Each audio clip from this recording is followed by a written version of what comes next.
नागपूरच्या तहसील पोलीस ठाण्याअंतर्गत फुटपाथवर कपडे विक्री करणाऱ्या एका 65 वर्षीय वृद्ध महिलेवर चाकू हल्ला करण्यात आला। जखमी महिलेवर सध्या रुग्णालयात उपचार सुरू असून पोलिसांनी आरोपी विरुद्ध गुन्हा दाखल करत त्याला अटक केली। जखमी महिलेचे नाव कौशल्या भिसीकर असं आहे। त्या गेल्या 20 वर्षांपासून मेयो रुग्णालयाच्या प्रवेशद्वाराजवळ फुटपाथवर लहान मुलांचे कपडे विकून उदरनिर्वाह करतात।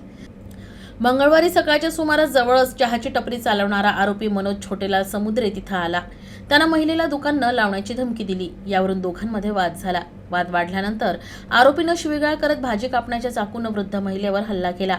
तर हल्ला केल्यानंतर मनोज तिथून पसार झाला। या घटनेनंतर स्थानिकांनी तत्काळ जखमी महिलेला मेयोत दाखल केलं। सध्या त्यांच्यावर उपचार सुरू आहेत।